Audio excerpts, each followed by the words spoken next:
Brendan's a former teacher and principal. He's held senior roles at executive level and professional associations at both state and national level in Australia.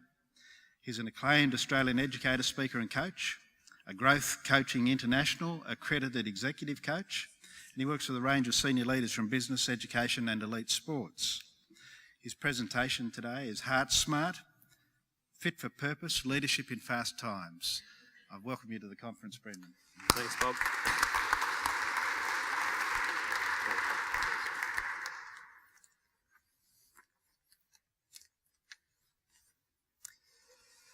Thanks, Bob and Bob previously. Great to be here, guys. Real privilege to be back with many of you, and a real privilege to be speaking to many of you for the first time. As the introduction said, my background is yours in many ways. For a long time, teacher, and for a long time, a principal.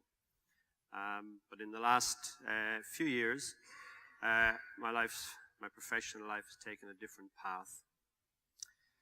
We've heard really cogent arguments in the last day and a half, really powerful, persuasive arguments that point to the need for us to change. And you're the leaders of change. All of you have leverage, have capacity, have opportunity to create great change. What I want to talk about this morning in this keynote is what does the interior state of the leader need to look like in order for that change to actually happen. You know, it's important to talk about what needs to happen, but it's also important to talk about where that needs to come from. Who are we in that? Where are we in that? And how do we meet those challenges with hope? And how do we meet those challenges with courage? And the conference theme this week is the heart of leadership. Heart is the word for courage. Cœur in French is heart. And so what I want to explore with you over these few words is where do we find that courage? And where I see leaders who already are showing that courage, what are they doing? So I want to take us into a space where we start to describe some behaviors that leaders show in schools, in businesses, and in sport. Because the challenges are human challenges, and they cross the different contexts that I work in. Bill O'Brien said he was the CEO of Hanover Insurance, the late Bill O'Brien, and when he was asked at the end of his leadership life, what have you learned? What have you learned? They weren't expecting the answer he gave, and the answer he gave is that the success of any intervention depends on the interior state of the intervener. It depends on where it comes from. And I really acknowledge the courage of the conference conveners this week in naming something that isn't technical, in naming something that isn't too much about our heads, in naming something adaptive, as Pedro said yesterday, in naming the heart of leadership as something worth gathering around and having a conversation about.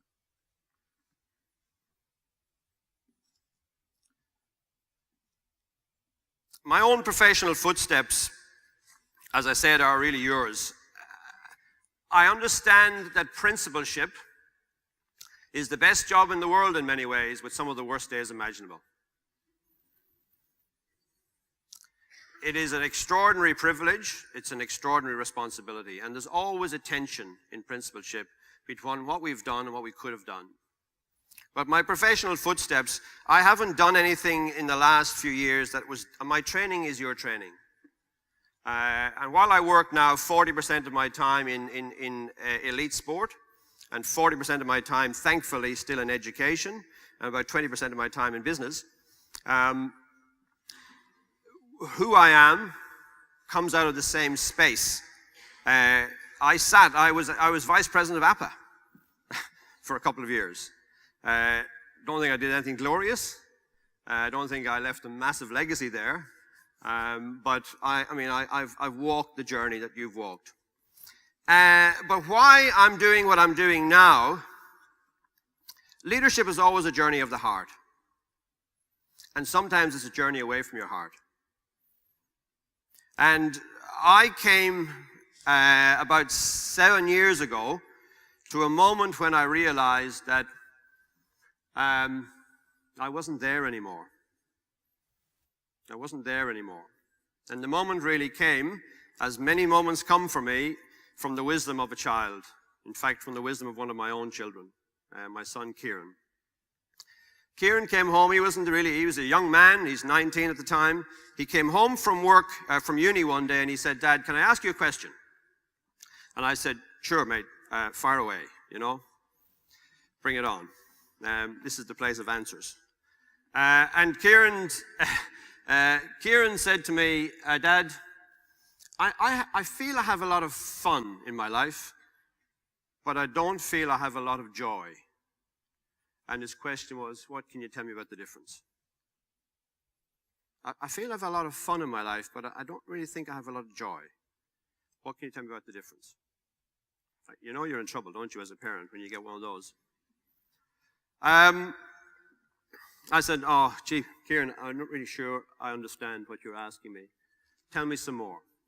And he said, "If you look at the outside of me, I think everything looks okay. The circumference is okay. I go to the pub with my mates, doing okay in uni. Enjoy my sport, lots of friends. But I never feel quiet. I never feel peaceful. And I call that joy. And I'm wondering, is joy a childish dream? In his life about settling for less? Is joy something you get promised in childhood or you promise yourself? And is life a series of compromises? And is what I'm feeling just 19?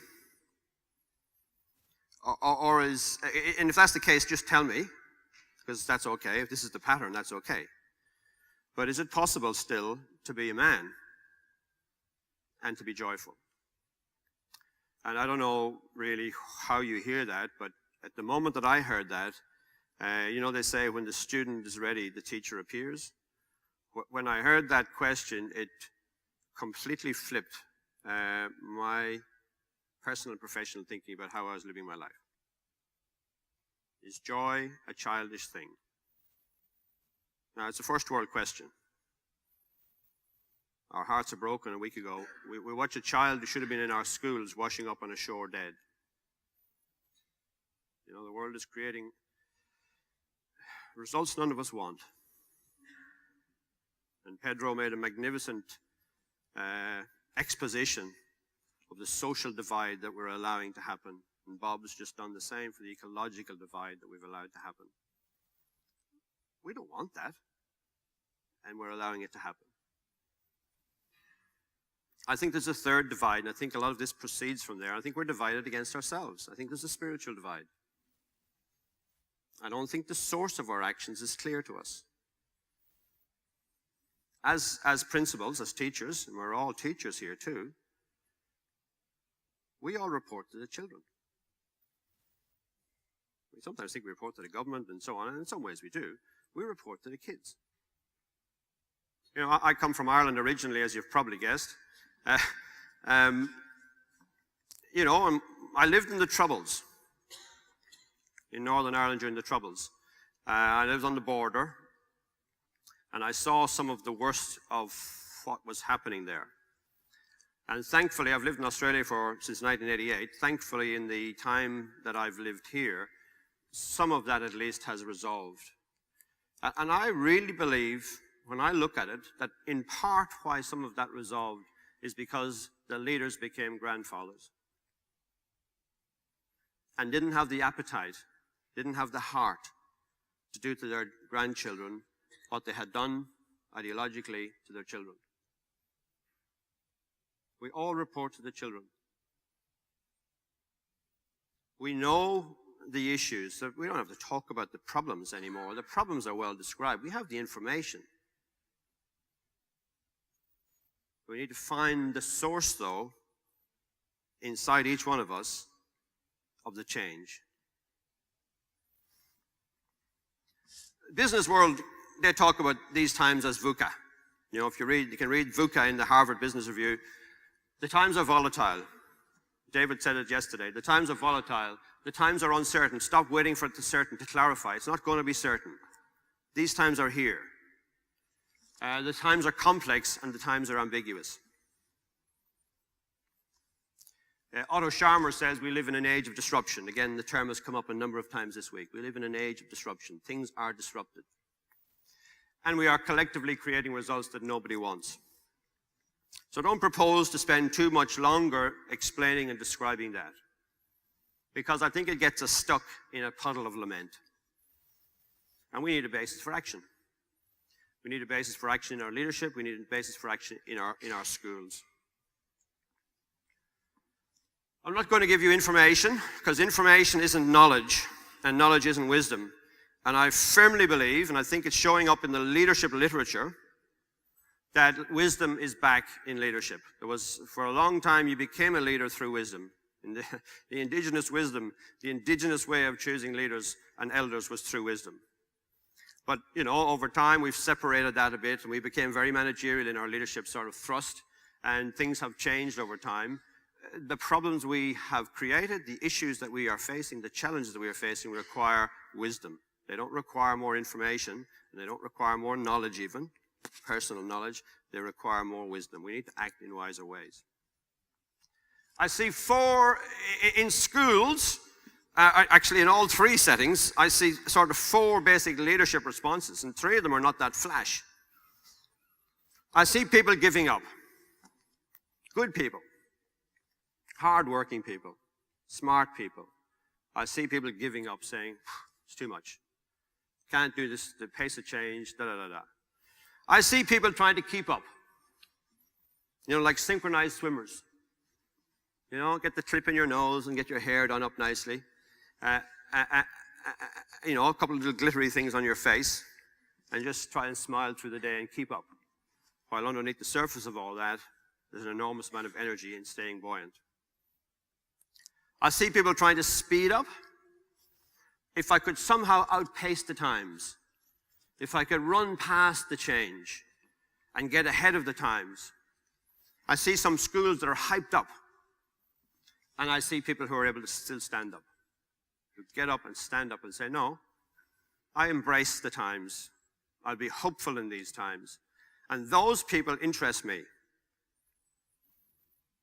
What does it take to be a person who stands up in these times as a leader, as opposed to a person who tries when there's probably people throwing up as well. And we won't go any further, because you could come up with a couple more there.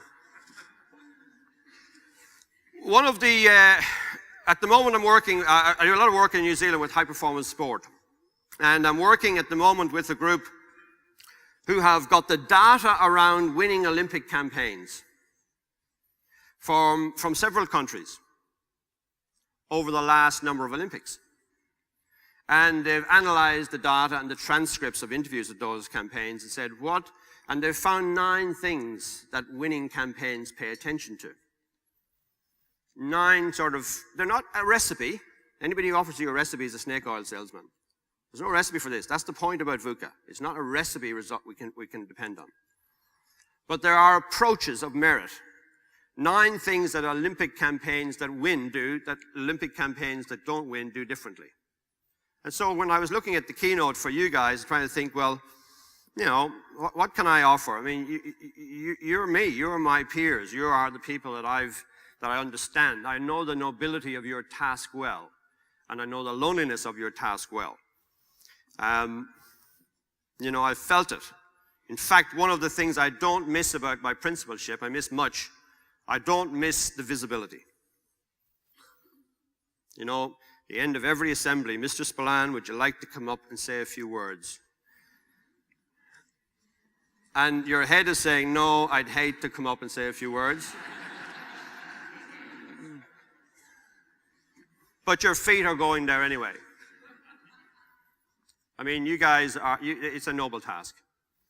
And the people don't understand what you do. Everybody thinks they do. The commentariat around schools is extraordinary. Everyone who has never taught can teach better than the people who are trying to do it. And principalship is the same as that. So I asked myself, what characterizes the stance of leaders who stand up and give heart to their places in these times? What do I see? And I looked at the transcripts of interviews I've done with people in all three settings, because I've seen some exceptional people. Some of them are in this room. Some of the examples that I've drawn on for this keynote are sitting in this room. People whose aspects of whose leadership have really inspired me, that I've been able to see close up.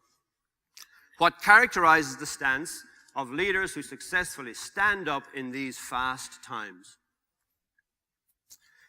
Just have a quick buzz with the person next to you. One of the things, the brain research would say that people can listen for about 12 minutes. So I've already pushed the envelope. What do you notice from the good leaders that you have worked with? Try to avoid talking about yourself. Even if you are standing up, let's let somebody else make that judgment. So go past yourself. What characterizes the stance of good leaders who stand up in the face of all this complexity?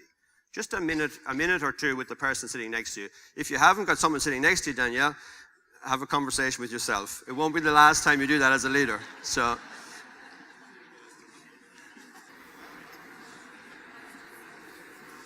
Okay. Some of you took the opportunity to stand up, which is great to see.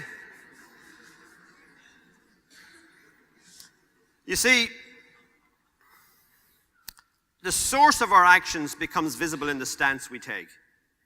We can only guess at the source of actions for other people, but we can see their stance. We can see what they do. We can see their behaviors.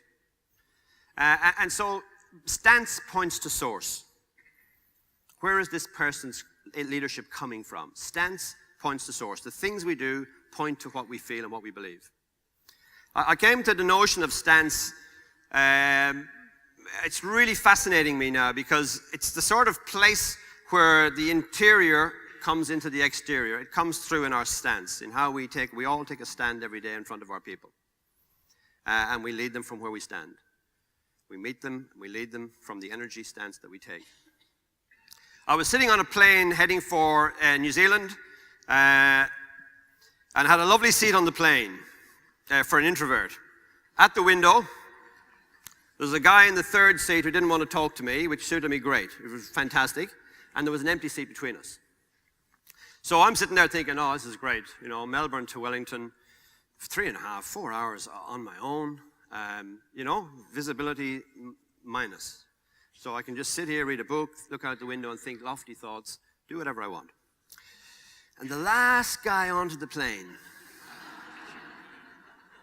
this big mess of a bloke, with his arms looked like legs of lamb. He came down the plane, banging off everybody. Hadn't even got proper hand luggage. He had these plastic bags. He was an absolute disaster. He came down, and I'm thinking, he's not coming into whatever my seat beside me. He's not coming here. He's not coming here, is he? He's not coming here. He's not coming here. And I kept saying that until he landed on top of me. And no sense of personal space. Arms across the armrest. The bags are under my feet at this stage. And my whole beautiful sort of little scenario has gone out the window. I'm thinking, this is a freaking disaster. I'm going to sit with this guy and then he fell asleep before we took off. He had a little cat nap. I won't call it a power nap. A cat nap. He fell asleep. And he was sleeping with me. Right? We hadn't even introduced each other. So it's not good life advice. So he had a few minutes of a doze, then he sort of shook himself and says, sorry, mate, sorry. What was in my head is not what came out my mouth. What came out my mouth was, you had a rough morning, mate. And he says, yeah, he says, I've crutched 300 sheep this morning. Now,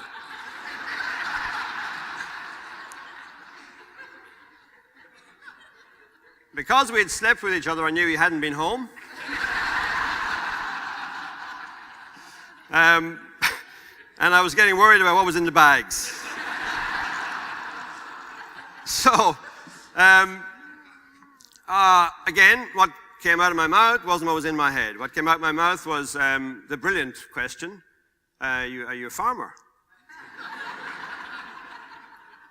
We're very smart in some ways, and we're really, really dumb at times. Are you a farmer? And he said, yeah, well, I am really. He says, but it's actually not what I do. Mostly what I do and what people call me is a horse whisperer. I'm thinking, oh, we got an interesting guy beside me. Like, how silly is that? You know, the ladder of assumption that I'd gone up about this man, and simply the sentence, I'm a horse whisperer, has flipped me into a different sort of space and thinking about it. I said, oh, horse whisperer. I said, oh, that's really interesting. Tell me about that.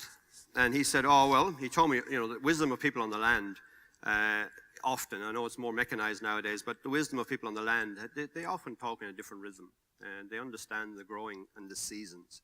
They understand the rhythm of things. He said, oh, well, you'll always approach a horse. For example, he said, you'll always approach a horse front on from the horse's left. He said, obliquely. That's a good word. At about a 45-degree angle. And I said, why do we always come from the horse's left? He says, oh, well, we domesticated them when we wore swords. And because most of us are right-handed, we drew our swords with our right hand, so we wore our swords on our left. And so to get our leg over. So, you know, I'm thinking, I wish I had notes. I want to take notes, but I don't want to be rude. So he came out with this extraordinary stuff about what he knew about attending to horses. We're getting on so well that by the end of the trip, I'm carrying the plastic bags down to the carousel with him, because I don't want him to go. You know, in the limits of a keynote, I can't tell you all the things I learned from this man. And I said to him at the carousel, are you here in Wellington to do some horse whispering?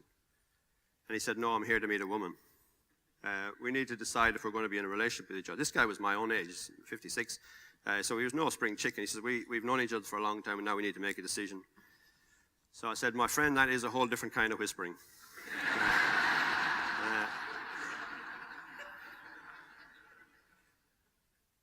He had made the point to me that every horse, while you approach it from the same angle roughly, every horse will let you know where it wants you to put your feet.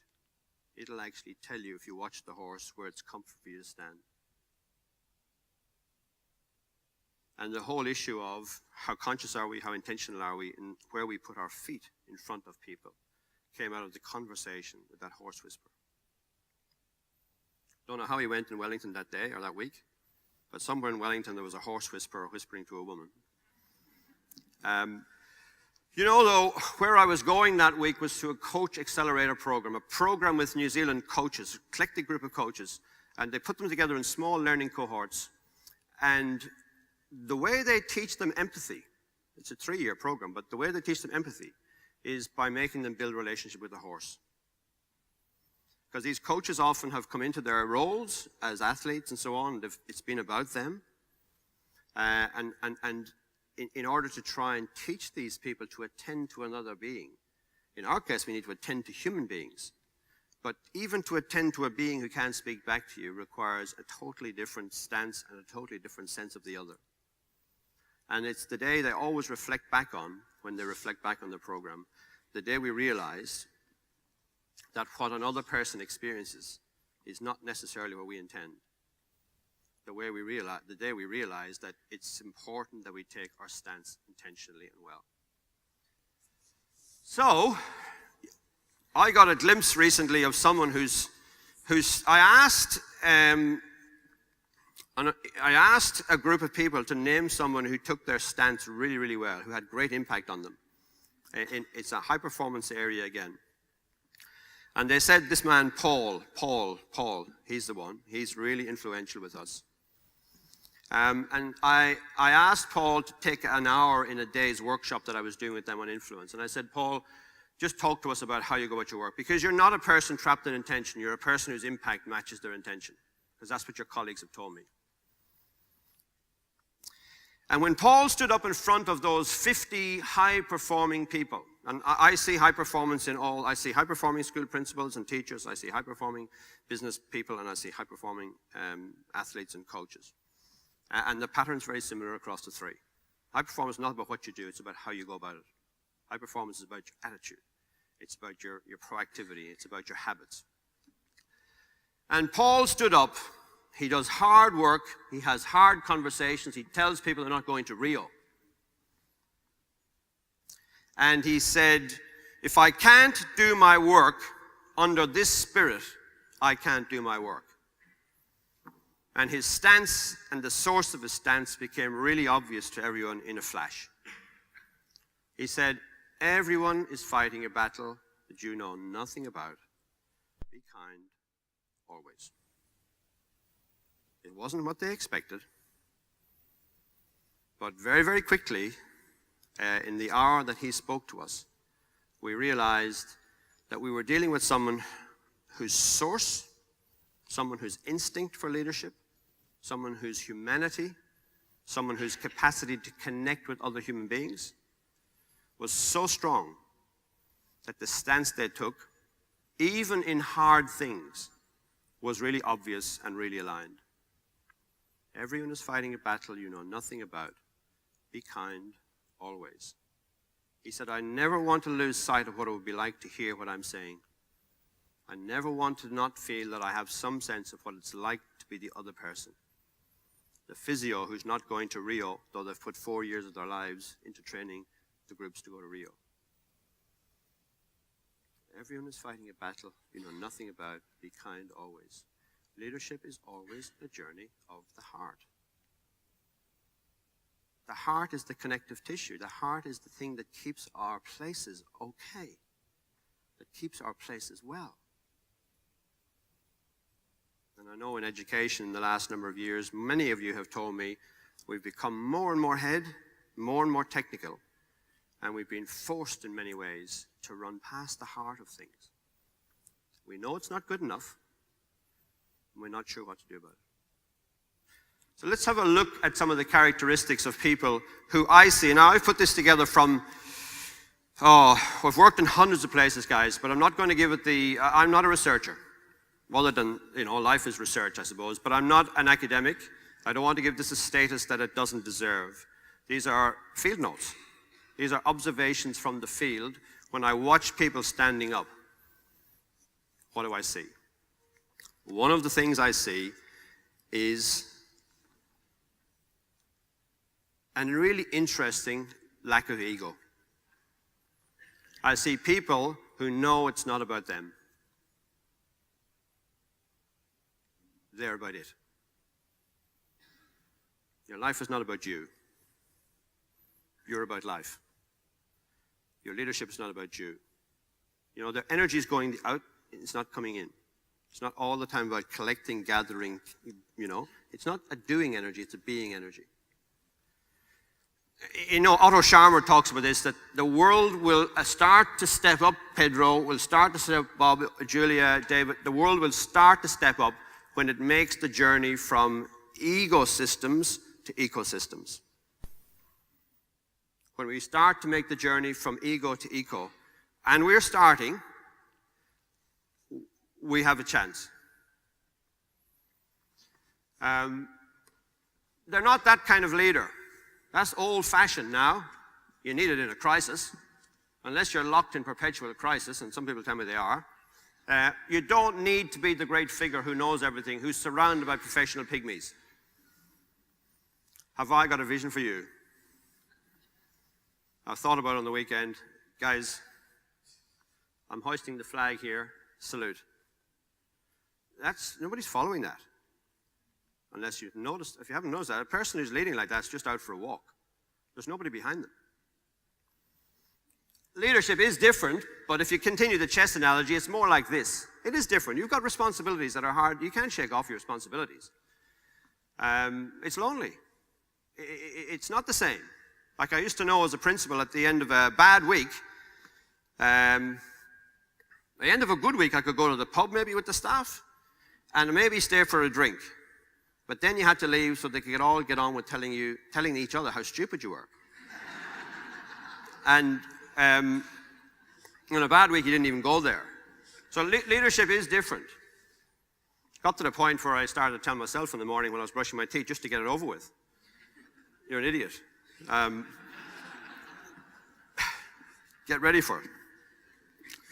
It's more like that. And so the first quality that I see in these leaders who are still standing up is they maintain their confidence, but they've also maintained their humility. They're confident and humble. The "and" is the important word there. They're confident and they're humble. Humility doesn't lead to a lack of confidence. Confidence doesn't lead to a lack of humility. They're just one of the people doing a different job and trying their best to do it well and wisely. So they've bridged that. Because of that humility, the place that they lead often feels less personal. They've managed to set up a less personal dynamic. It's not all hurt and personalized stuff. Because the leader, it's not about her in the first place. She doesn't make it about her. The others don't. It's actually, what we talk about is more real. It's not a personalized place. We're hard on issues and we're soft on people. But we can get to the issues. We won't attack the people. So that dynamic is really, really clear in those places. And so a provocation for you, is your place safe? It's a great question to ask yourself. Is it safe? How does it feel like to be at one of our meetings? Is it a safe place to voice?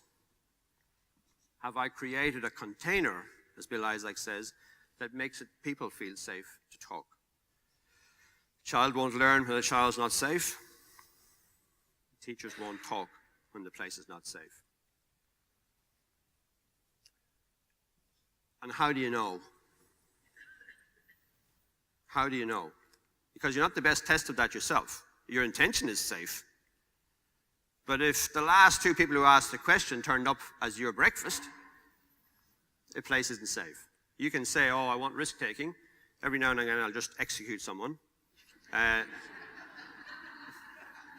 Execute one and educate 1,000. As Ross Lyon, the Dockers coach, said famously.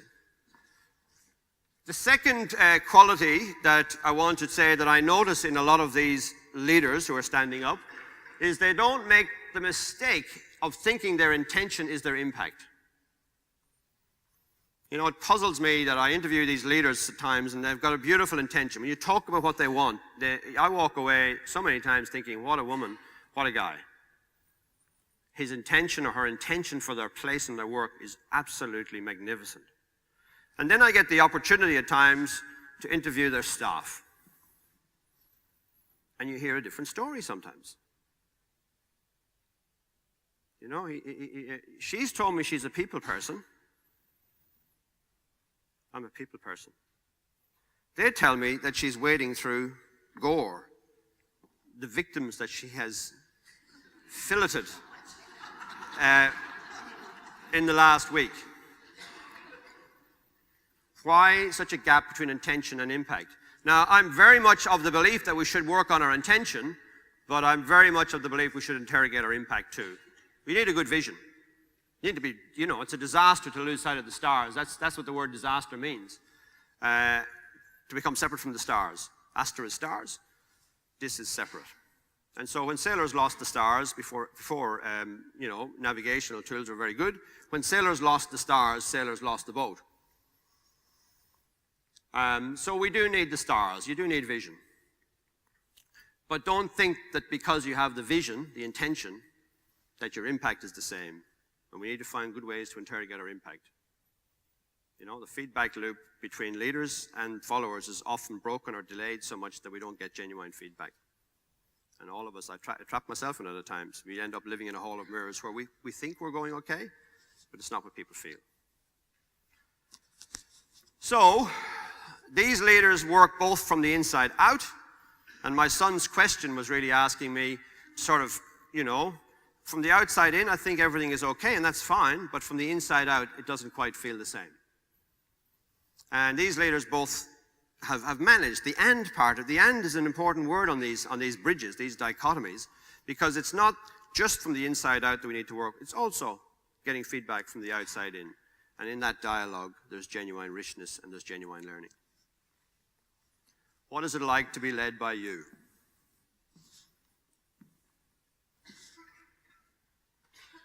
What is it like to be led by you?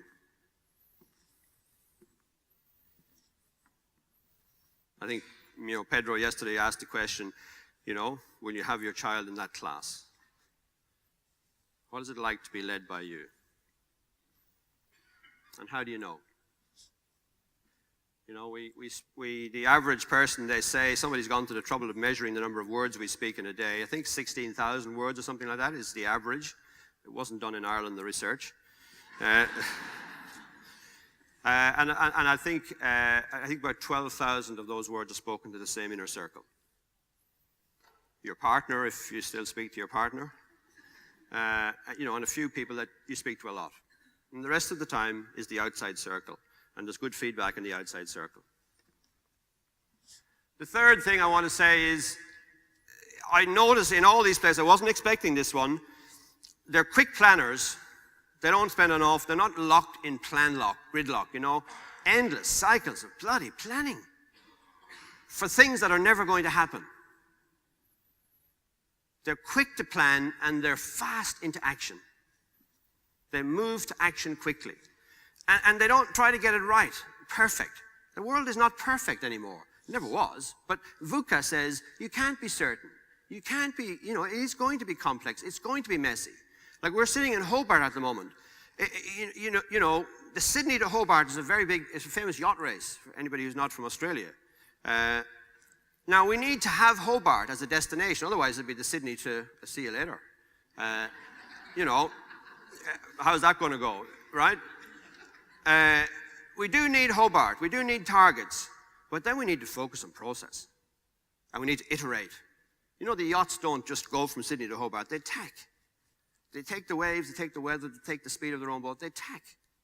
They are going to Hobart, but their journey there is much more adaptive. It's quicker to turn, it's in short bursts. We work in short bursts. How many, when businessmen are surveyed, how many quality hours of work do you do? How many productive hours of work do you do a day? You know what the answer is?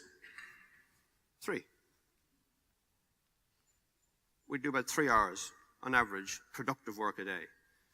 Now, we can be strapping ourselves in for 12 hours a day and thinking we're a really good leader, but if we're only doing 3 hours that are really productive, we might be able to organize our work a little bit differently. Now, I know, your systems demand planning of you and so on. Some of that planning is really dishonest because it's never going to happen. You're planning for a journey your staff will never take. Talk about disheartening your staff. We have more plans than it would take to invade a small country. And we know that many of them are not going to happen. Life's not linear. Life's not linear. And in VUCA times, you better be a lot more flexible than that. No plan survives contact with the enemy. Famous old saying, the moment you have your first contact with reality, the plan has gone out the window. So unless your plan is just for the shelf, which in many cases I think it probably is, don't put too much time into it. Don't put too much time into it. Planning is nobody's doing big, long strategic plans anymore. And even if they are setting strategic directions, they're making short plans in that direction. So these leaders prototype and iterate. They don't plan and then conduct this glorious plan. They prototype, they get a rough idea, a pretty good idea of what's going to work, and they test it out. And then they take another look at it and they test it out. And they prototype and test and iterate all the time. That's how they go about making their progress. They still need Hobart, but they prototype and iterate. They're action learners. Is your planning honest is the provocation. The fourth thing I notice is they really see their guys. They do not lose sight of what they're asking other people to do.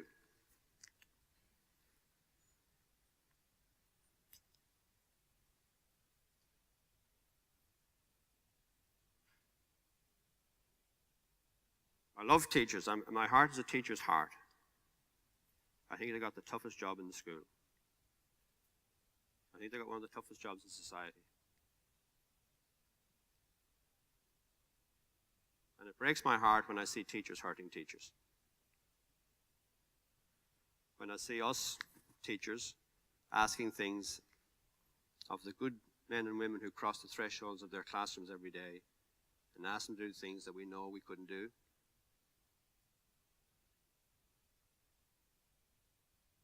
we've lost sight sometimes of what it feels like to stand in front of that group, to take your stance in front of those kids, and to try and do what Pedro again said yesterday, to try and do that to them, take in all their possibility and open up the world to them, and not that.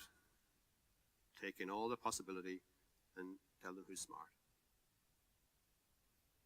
You know, our country has a dichotomy.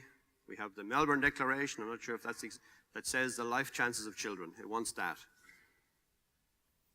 And some of our policies have inverted that and said, well, we're paying attention to this. And so what you'll find out if you come into our schools is whether you're smart or not. But that's rubbish. Because every child needs to be able to face the future with possibility and hope. And if our schools are doing the other, I don't know how that doesn't break our hearts.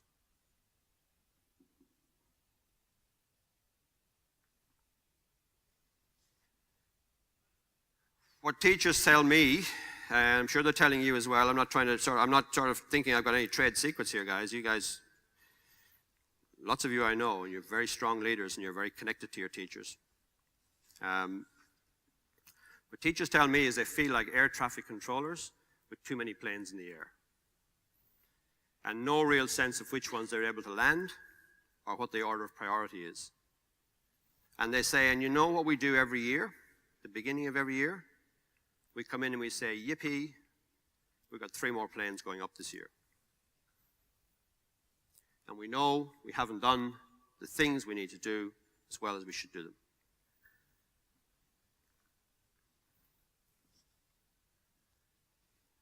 Leaders who still getting it right find ways to drive performance without losing sight of people. It's people and performance. It's not performance, I'm a performance-driven, or if you're all people, you're a country club.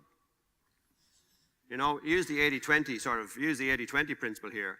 But 80% people and 20% performance is a much better blend than 80% performance with a little bit of pastoral stewardship at the back end of it, when people fall off the back of things. What's the airspace above your teachers look like? What's the airspace in your school look like? I'm nervous in saying that to you guys because I know what the airspace above you looks like.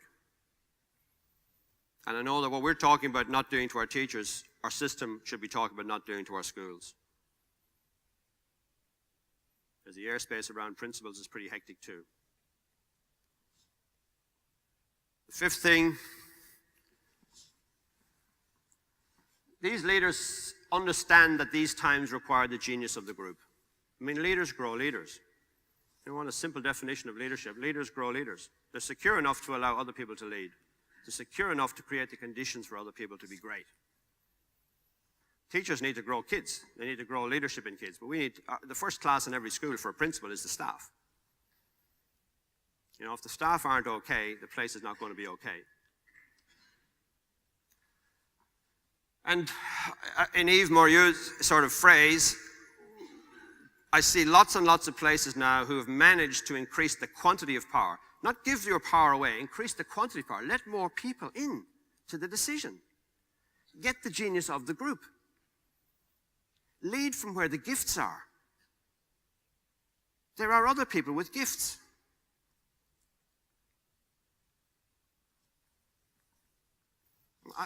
You know, not everybody knows that. I did work with somebody once who thought they saw genius once a day in the morning when they're washing their teeth. And everything after that was a sort of a vague disappointment. And we all learned, try and resemble him, because that's what he sees as great. Our people are fantastic. The gifts that are available to us, we have to access them. We have to find ways of increasing the quantity of power. Hierarchy is inevitable. I mean, again, I'm not unrealistic to think, we can be totally egalitarian, or that phony egalitarianism that we talked about yesterday. It's not that. There is hierarchy required. You have responsibilities. There are standards to be kept. We want heterarchy as well. We want mixed decision-making groups. We want people in teams that actually transform things. Small teams of transformational people will drive your school. The whole group moving together is cumbersome. The individual on their own will get disheartened. Form units of transformation and give them some power. I don't know how intentional you are about creating conditions for leaders to grow. Who are you growing at the moment? Again, it's not meant to be rhetorical in a sense. I know there's a whole lot of people lucky to have you as their leaders. That's the work. And I'm hoping that those first 5 things that many of you are saying, I think I do that okay. I think that, I think, you know, in the broad brush of things, I think I have my eye on that. But there might be something that's come up as a basis for action for you, and that's the hope. Narrative intelligence. They have strong narrative intelligence. You know what narrative intelligence is? It's the capacity to tell the story of the place well. And that creates clarity. You know, went into a big school not that long ago. It's a couple of years ago probably now. Life sort of compresses as you get older. Time sort of goes quicker. And before we started our 2 days work on culture with this big school, a person put up their hand and said, "Can I say something before you start?" I was telling the guys yesterday. I don't want to be here. And neither does anybody else. Just so you know. Right?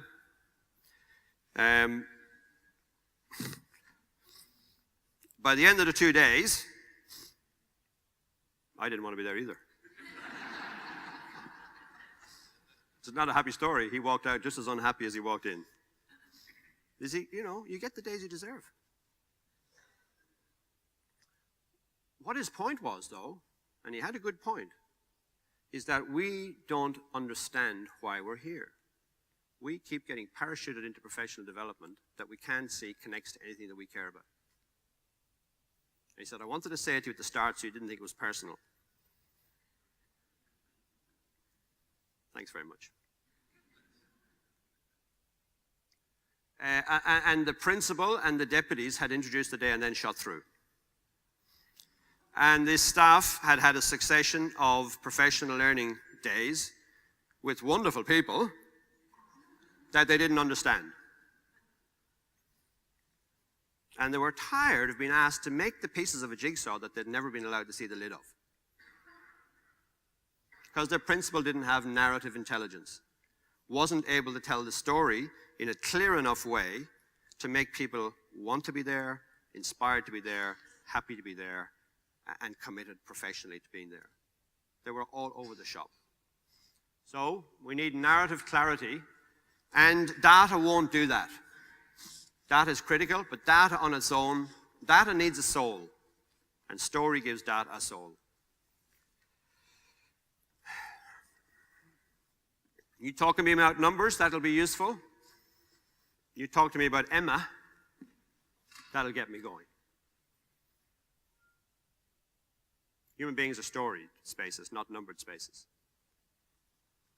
How clear is the narrative in your school? You know, Lindsay, only 6 tests. Why do we exist? The big why. Why do we make the world a better place? How do we behave? If that's our purpose. What is our work? Small or why? What's the work? The literacy and numeracy. What does success look like here? How would we know? When we party? What's most important right now? And who needs to be doing what? If you can answer those 6 questions pretty clearly, if the people in your space can answer those questions pretty clearly, you've got some narrative clarity. If the answers are all over the shop, we've got work to do. And leaders who stand up well are creating the clarity, enough clarity. It's not perfect clarity, but enough clarity for the place to feel like it wants to go forward. I'll have another bit of time with you tomorrow, so I might just close off on the 8th thing, and that is that they are not afraid to ask outrageous questions. You know, wild questions. Outrageous questions, something that outrages the heart of teachers. Like I'm working in a school at the moment, and the principal's question is, do we have any invisible kids here? Do we have little ones here who ask for little and get that? Because we deliver on what they ask. You know, who don't even get their name said. Do we have a cohort here of invisible children? The top end we know, the bottom end we know. What about the little ones who ask for nothing in the day? How are they? And when I watched her question, I could see the hardest of her teachers saying, no, I'm not going to have that. You know, the question outraged the heart of even the most cynical teacher in the school. We don't have invisible kids, and if we have, we'll find them and we'll do something about it. You know, it's an outrageous question. You know the power of a question. Questions are much more transformative than answers.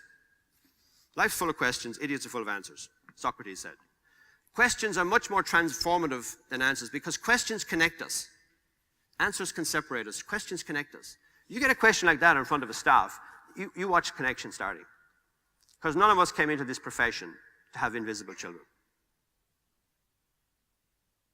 It's not what we do. Some of us sitting here may have been invisible children in our schools. And we're not doing that to kids. Finish on a story.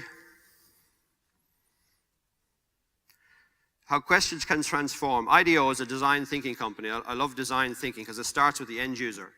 IDEO is a design thinking company. They were asked by a group of hospitals to come in and deal with the hospital boards. And the hospital boards asked them that question. What is it like to be a patient? What's our patient experience like? IDEO went away with their design thinking lens, and they came back in a month or two, whatever length of time it took, and they got the whole board to sit down for a presentation, all the suits, all looking immaculate.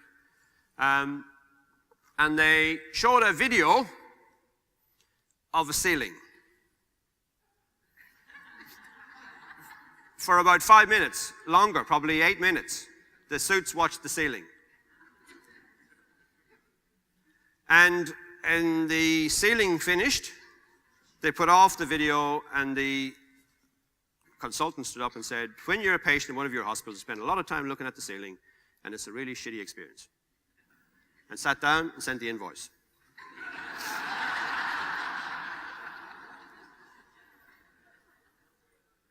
Now, in fairness to IDEO, they had done a whole lot of things to come to that presentation. You know, simplicity is harder than it looks. They had immersed people in the hospital experience to get to that point. And boy, did it provoke change. You imagine? Because, you know, behind the suits are good people. I don't mean suits in a disparaging way, really. But, you know, we put on we sit behind our badges too much. We sit as positions and not as people too much. And when you take off the position, there's a person there with hopes for the future. Okay, we'll just finish off on, and I'll come back tomorrow. We'll finish off on joy. From Kieran's question to me realizing that I had become less joyful than I should have been, that there was a hole in the bucket, and it didn't matter what I put in the top, the bucket was always going to be emptying. I took a very serious set of steps to try and ensure that the person coming to work and the person meeting his family was meeting them from a place of better energy, joy, for their sake and mine. And my journey over 6 years has been a meditation on joy, really. Do you have to give up on the idea? Or can you be a bloke of 56 and still be joyful? Can you be a professional man at 56 and still be joyful? And it's taking me through all sorts of amazing spaces to you, here, to this. Back to the heart and soul of teaching and learning, really. Working with the people who care about children. The people who ride the boundary of childhood. And who protect childhood and protect children. And not just that, who bring children to their possibility and don't limit them. And joy, I know now, comes from, it doesn't come from knowing that you have enough. It's not about acquiring. It comes from knowing that you are enough. You're okay, you're enough. The best of what you have to offer is enough. But we have to clear away things to get to the best of what we can offer. The best of what you can offer, the school will be okay with you as their leader if we can get the clutter out of the way and lead to a place of hope and joy.